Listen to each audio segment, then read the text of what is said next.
It's me, TONIK TZW, and I'm in a ship that begins with T. I'm in the Texas. Now, Wargamer were doing a charity thing earlier, I think it was last week, where you could make a donation, pick up the Texas.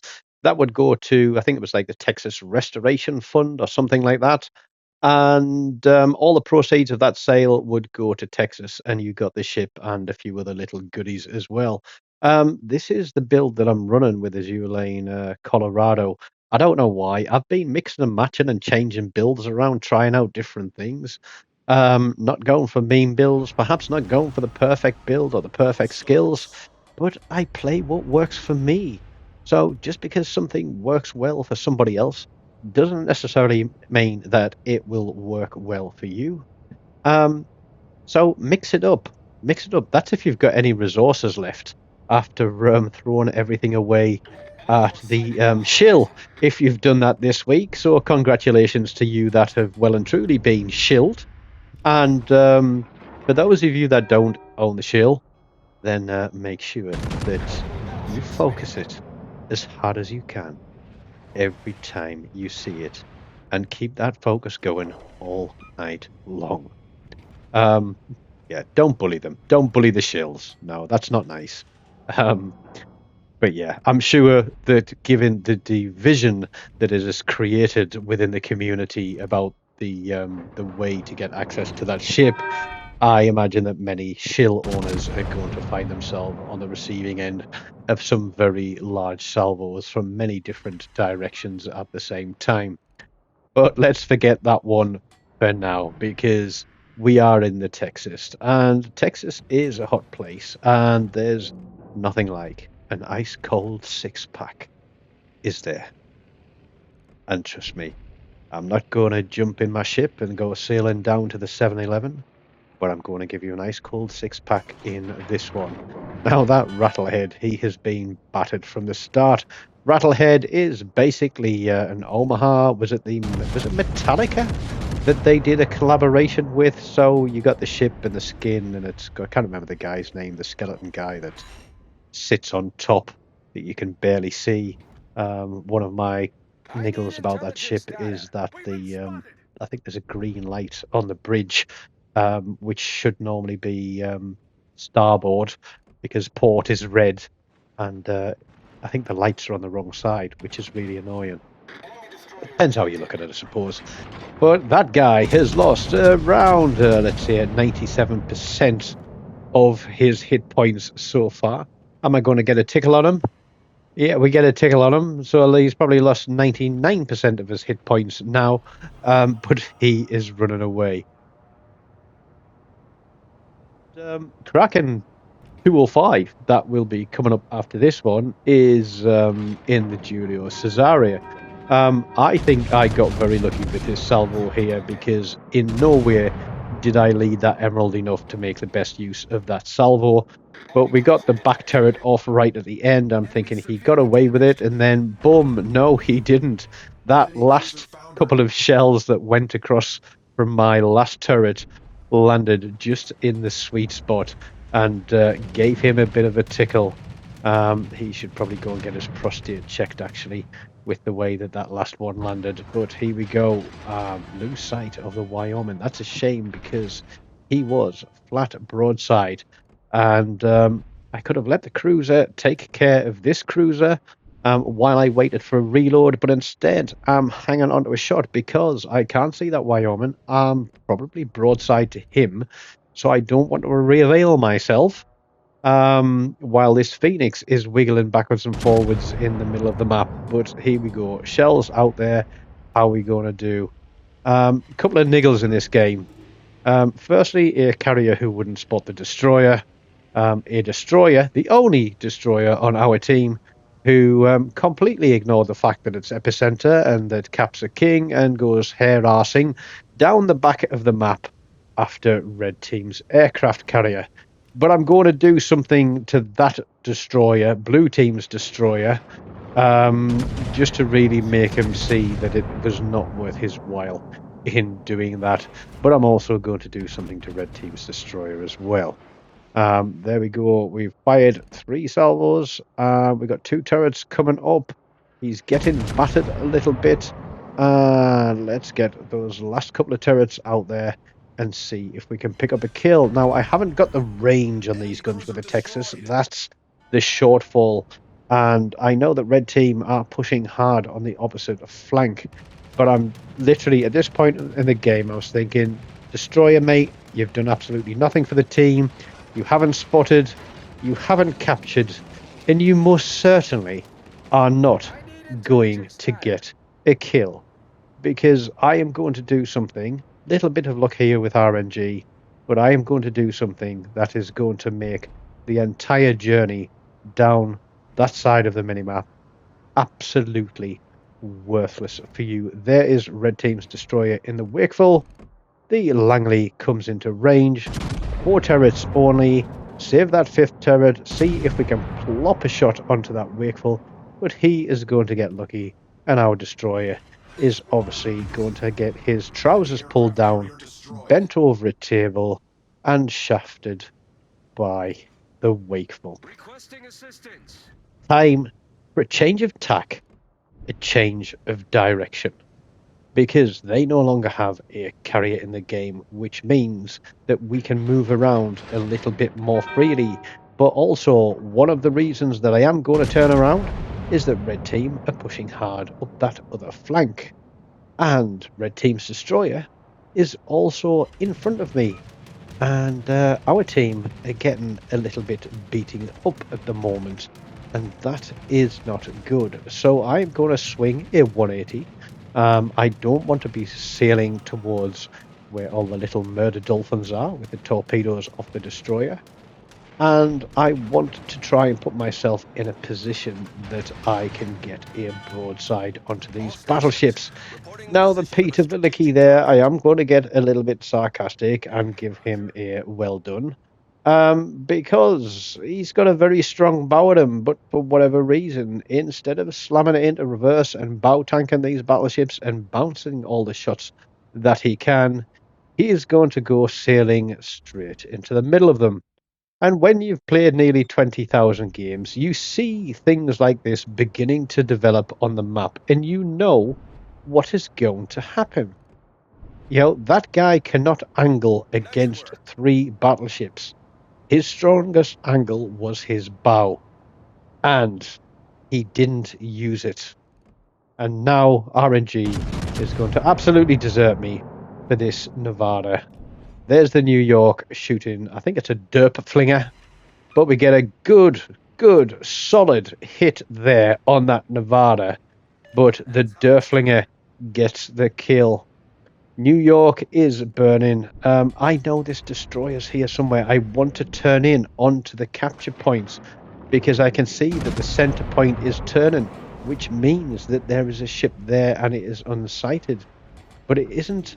It isn't that Wyoming there, which I'm having to keep my back end towards. It's got to be the Destroyer, and Red Team control all 3 capture points. They're a couple of 100 points up on us as well, and them holding all 3 caps is not going to make it easier for us to pull this one back. But it must have been that battleship that was in the capture point, because the Destroyer has just been spotted over there. And again, RNG deserts us on a broadside battleship, but there is the Wyoming. I'm telling the carrier to get back because he's going to get himself spotted. I know why he's moving forward. He's moving forward because he wants to be on the capture points. Perhaps he did realize that we're going to lose this if we don't get the caps. So he's pushed in, and so I'm going to have to put my guns here onto this Wyoming to try and protect this carrier from getting himself dev struck, which thankfully I'm successful in doing. But the Giulio Cesare is there, and I can't see behind all of those islands. But Herbie Derby Flinger there is potentially in a little bit of trouble, and I know the Destroyer is behind there as well. The Giulio is there, and the cruiser that we battered around a little bit earlier, what was it, the Rattlehead, has disappeared off somewhere as we lose the Derflinger. Now, the fact that I'm spotted, I'm just thinking there's going to be a destroyer come YOLOing out from behind an island from me. There is the Giulio Cesare. He is focused on the battleship that is off to my left, but in doing so, he's put himself in an awful position. We're going to absolutely clatter him there. His secondaries are going, but he's not going to get a chance as we prick up Kraken number 204 with 125,000 damage. Now, there's a couple of battleships earlier in the game that I potentially could have had the kills on, so we could have been on like 7 kills at this point if it wasn't for timing and a little bit of bad luck with the RNG rules. But I'll take the Kraken any day of the week. I know it's a tier 3, tier 4 game, but the majority of the ships in this one I think were tier 4 apart from the carrier. There's a smoke screen. Do I go towards it? Where is the destroyer? What do? I don't know. Is he moving ahead of me? Is he moving behind me? And one of the other things that I'm going to get in this game is a lapdog. Now, how are the points looking? We're still, what's that, 250 points down, say, on red team.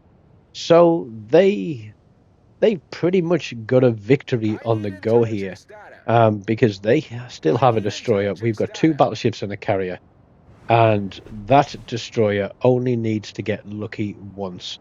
If he can get rid of one of the battleships, the carrier is going to be easy pickings, and then closing minutes of the game with a torpedo reload and an unaware battleship, he could potentially win the game outright for red team.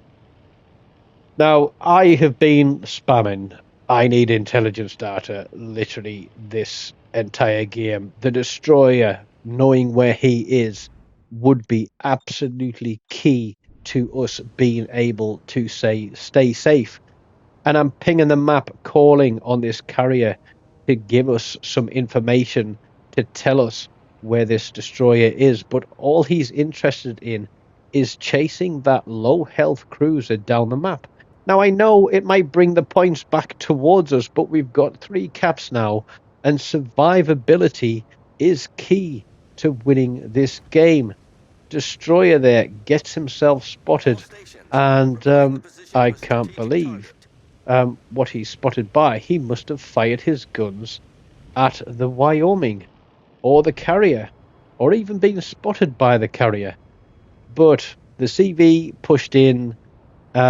Yes, he has helped with the capture points, and this Wyoming is definitely not running will to rebuild, and this is the risk that I am going to have to deal with now, because the Wyoming is a one-shot, a single fire, or anything like that. We have just lost the carrier, and we lost the carrier because he wasn't spotting the destroyer and letting people know where he was. We could have moved back against this destroyer with high explosive loaded, using the islands to screen from torpedoes, and as long as we knew where he was, we could be prepared to take care of him. So I have played with some very good CV players, and they would know exactly what to do in this situation. Doesn't matter what tier the game is. Honestly, a destroyer can make or break a game, but a destroyer with a good carrier commander on his team can certainly make or break a game. I'm going back towards this DD, and this Wyoming is following me around like a puppy dog. So there's 3 things there in the game that are pretty much constant no matter where you go. Here we go. Wakeful, you fired your guns. You don't want to be shooting at me. Who he wants to be shooting at is the Wyoming behind me, because you have just lost probably around 50 to 60% of your hit points for the fact that you were getting greedy. The fact that you've used your guns means that your torpedoes are likely on the way. And I'm not going to damage control this fire, because if I do, and you get a flood, then there's a good chance you can kill me. Now, even though his smoke screen's up, I'm keeping an eye on where that smoke screen is so I can see where he's firing from. And he is firing from behind the island. There's the torpedoes, just as expected. This Wyoming does not need to be going forward because it could potentially cost us the game, but he's actually going to do us a little bit of a favor because he's going to push close enough to that destroyer to get it spotted. And although the destroyer is going to slam his engines into forward, it's not going to be quick enough, and we are going to pick up an ice cold 6-pack. High caliber Confederate Dev Strike Kraken, 6 kills, 130,000 damage, and another one to add to the tally. As far as base XP goes, 2,900 plus there, not far off a 3k XP game in a tier 4 battleship, which would have been very nice indeed. So if you've enjoyed this one, please do smash that like button. Leave me a comment. Let me know what your best XP and your best damage and number of kills is in the Texas. I'm looking for somebody that's got a 7, 8, or 9. So let me know if you've got a 7, 8, or 9 in the Texas. You can donate through the links below. Become a member if you can. Or, as always, until next time, take care of yourselves and goodbye.